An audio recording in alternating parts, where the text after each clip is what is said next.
Hi, this is Liz McCormick with Your Castle Real Estate, and today I've brought in an expert, Rebecca Armstrong with Farmers Insurance, to share with us what is hazard insurance. Is there a difference between homeowners insurance and hazard insurance? And what questions should we be asking our insurance agent when starting a new policy? Hello, Rebecca. Hi, it's nice to be here.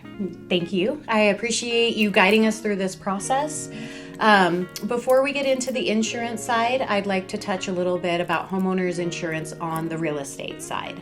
So when you're purchasing a home, the lender is going to ask you for a copy of your homeowner's insurance policy, and they do this for two reasons. One, to ensure that the home is sufficiently covered in case of a disaster that it can be rebuilt. They want to make sure that their investment is protected. And two, to run numbers on your monthly payment. They need to make sure that you can afford your house, taxes, and property insurance combined. In Colorado real estate contracts, for the standard Colorado real estate contracts to buy and sell, there is a section in there with a deadline for property insurance. And this usually happens within 7 days after the offer is accepted. Once the contract is fully signed, that is the time for the buyer to start shopping for a new homeowner's policy and also ask if the house is in a flood zone. So, Rebecca, what is hazard insurance? Hazard insurance actually covers the structure itself. So if you think of your house, the actual brick and mortar, the 2x4s, the hardwood floors that you put in last year, your marble backsplash, that's what hazard insurance covers. It doesn't cover any of your liabilities, so any assets that you may lose due to a lawsuit, and it does not cover any kind of personal property. That's why it's really important when you are looking for homeowners insurance to make sure that you're getting more of a homeowner's policy as opposed to a dwelling policy, which is far more narrow in scope. Okay, so I think you've already touched on what's the difference between a homeowner's policy and a hazard policy, but can you just divide them a little bit more for us? Of course. So with dwelling coverage, you're looking just at the physical structure itself. Brick by brick, board by board, how much is it going to cost your insurance company if there was a total loss to rebuild that house? Now, that is what your mortgage company is really concerned with when they are loaning you the money. It's like, okay, are we going to get back the investment that we put in there in case of a total loss?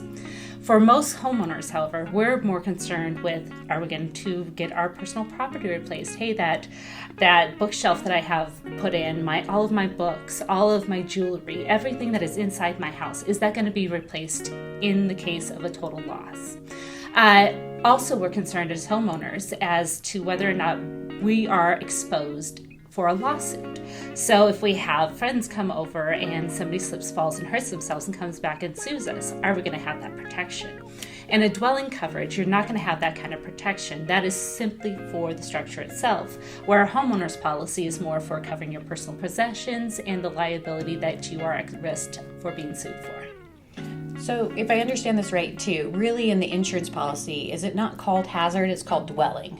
Dwelling, yes. Yes. Coverage A, dwelling, yes. So as lenders and real estate agents, we use the word hazard, but really as insurance agents, use the word dwelling. Yes. Yeah. Okay. Mm-hmm. Thank you for that. And then the last thing is, what questions should we be asking our insurance agent to make sure we are covered with our policy? Absolutely. It's extremely important that you sit down with your insurance agent and go through your house. A lot of them have estimated reconstruction cost estimators where they're able to actually go through and say, okay, yes, you have hardwood floors as opposed to carpet.